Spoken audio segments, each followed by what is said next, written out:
দোকানে গেছি, আমার রাস্তা যাওয়ার দোকান আছে, সব দেখা করেছি স্থানীয় লোকের সঙ্গে। আমরা ইউডিএফের প্রার্থী আমি ক্যান্ডিডেট অনুপ কুমার দাস তালুকদার।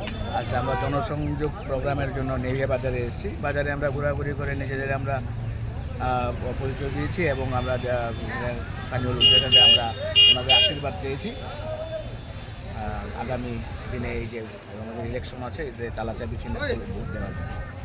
আপনি কতটুকু আশাবাদী? যে আশাবাদী তো অনেক, এখানে যে এখন ত্রিমুখী দ্বন্দ্ব হবে এখানে, এবং ত্রিমুখী দ্বন্দ্বদের যদি বলতে যান তাহলে এবার ভিতরে অনেক কিছু হবে।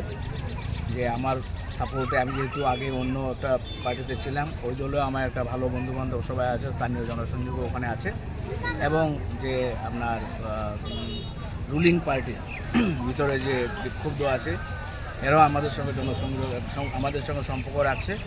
এবং আমি যে দলে আগে ছিলাম কংগ্রেসের থেকেও আমাদের অনেক বন্ধুবান্ধব আছে, ওরা সব আমার সঙ্গে জনসংযোগ রাখছে, এবং আশা করি ইলেকশনের সময় আমরা অনেক বেশি হেল্প পাবো।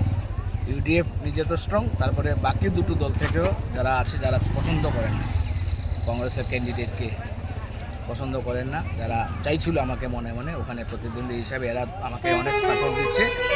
আমি হাত ফুল দুটোর থেকেই প্রচুর সমর্থন পাবো। কার সঙ্গে এবার লড়াই হবে আপনার? লড়াই মেনলি বিজেপির সঙ্গে। বিজেপির সঙ্গে মানে কিমান মানে আপনার মানে জয় মানে এই যে কত হাজার বুটে আপনি পুরো জয়? এটা তো আমি অ্যাসেস করতে পারবো না, কিন্তু যেভাবে দেখছি যে শাসক দলের ভিতরে যে অসন্তোষ আছে লোকেদের মনে, প্রচুর এরা আমাকে সাপোর্ট দেওয়ার জন্য বলেছেন, আমার সম্পর্কে আছেন এবং আমি বিশ্বাস রাখি। এবং যখন রেজাল্ট বেরোবে তখন আপনারা বুঝতে পারবেন এই যে মনের মধ্যে অসন্তুষ্ট আছে লোকেদের, এই অসন্তুষ্টটা এরা ভোটের মাধ্যমে করবে। আমি এখন যতটা আমি ইউডিএফের লোকের কাছ থেকে প্রতিদিন ফোন পাই, তার থেকে বেশি ফোন আমি বিজেপি এবং কংগ্রেসের ক্যান্ডিডেট থেকে বা এই কংগ্রেসের লোকেদের থেকে পাই। আমার বিশ্বাস যে জনসাধারণ সব কিছু কনসিডার করে কোনো মানে প্রার্থীকে বাছাই করবেন, দলের না।